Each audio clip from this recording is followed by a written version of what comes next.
താങ്കളുടെ കേരളരമ പത്രത്തിൽ 18/12/97 വന്ന പരസ്യം ഇതോടൊപ്പം വെച്ചിട്ടുണ്ട്. ഉദ്ദേശം 2-3 മാസം മുമ്പ് പച്ചയായി ഞാൻ കണ്ട ഒരു ചെറുപ്പക്കാരനെ പരേതനാക്കി തീർക്കാൻ നിങ്ങൾക്ക് എങ്ങനെ കഴിഞ്ഞു? അതും 3 വർഷത്തെ പിൽക്കാല പ്രാബല്യത്തോടെ. സർക്കുലേഷനും എഡീഷനും കൂടും തോറും പത്രത്തിന്റെ ശ്രദ്ധയുടെയും സൂക്ഷ്മതയുടെയും കാര്യത്തിൽ നിങ്ങൾ പിന്നോക്കമാണെന്ന് പറയാതെ വയ്യ എന്ന് രാമചന്ദ്രൻ നായർ.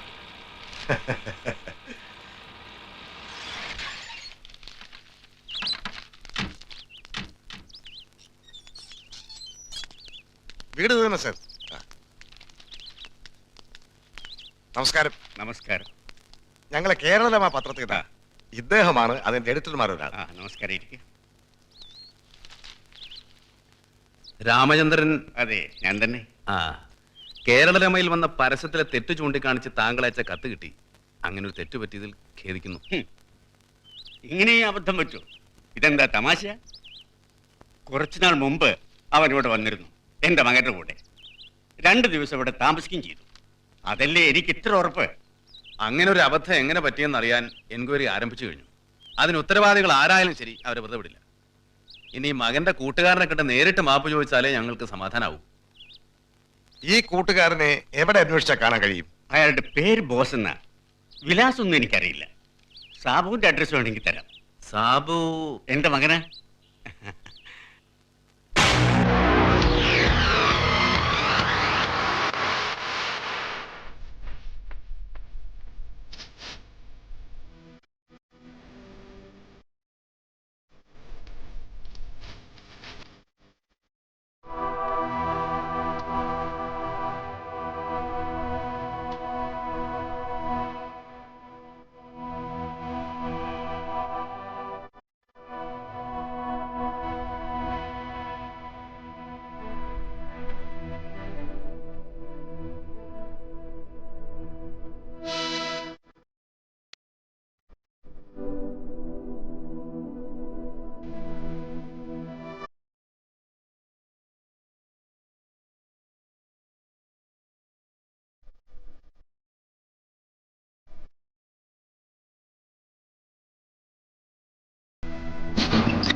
ആനപ്പാറ സ്റ്റേഷനിൽ നിന്ന് റൈറ്റ് എഴുതുന്ന കത്ത്.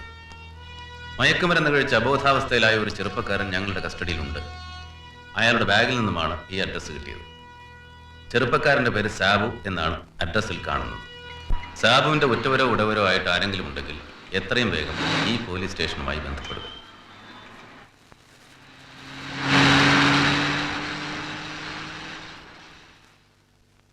സർ, ഞാൻ ആനപ്പാറ SI ബാലകൃഷ്ണൻ. മെസ്സേജ് കിട്ടിയില്ലേ? കിട്ടി സർ. ആളെവിടെ ഉണ്ട്? താഴെ സെല്ലുണ്ട് സർ. എന്താ സംഭവിച്ചത്? കുറച്ചുനാൾ മുമ്പ് ഇവിടെ TVയിൽ ബോധമില്ലാതെ ബഹളം കൂട്ടിയ ഒരു ചെറുപ്പക്കാരനെ കുറിച്ച് വാച്ചർ റിപ്പോർട്ട് ചെയ്തു. ഡ്രഗ്സോ മറ്റോ ആയിരിക്കണം. ഞങ്ങൾ കസ്റ്റഡിയിലെടുത്ത് ഹോസ്പിറ്റലൈസ് ചെയ്തു.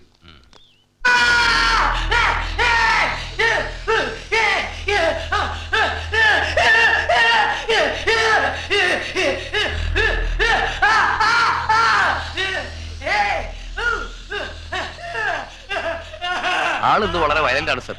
അക്യൂട്ട് സെല്ലിലേക്ക് മാറ്റേണ്ടി വരും.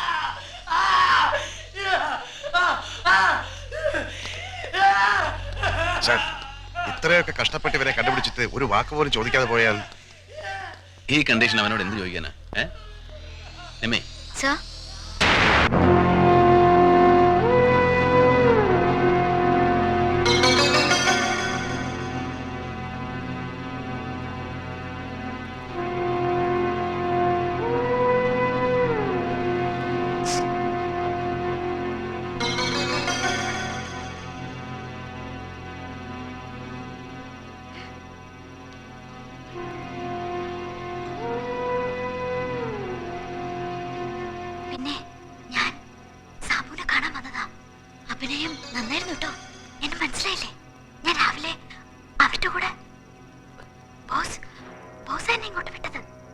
ബോസിപ്പ് എവിടെയുണ്ട്?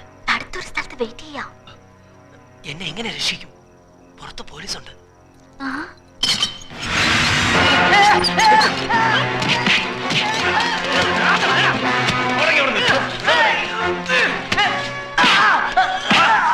ഇതിലും വലിയ പട്ടി ഞാൻ ഭേദമാക്കിയിട്ടുണ്ട്.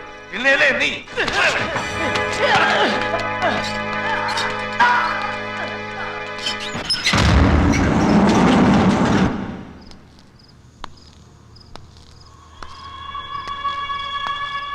പ്രായമായ അച്ഛനും അമ്മയ്ക്കും ഒരേ ഒരു മകൻ, ഇലക്ട്രോണിക് എഞ്ചിനീയറിംഗിൽ ഉയർന്ന റാങ്ക് നേടിയ വിദ്യാർത്ഥി.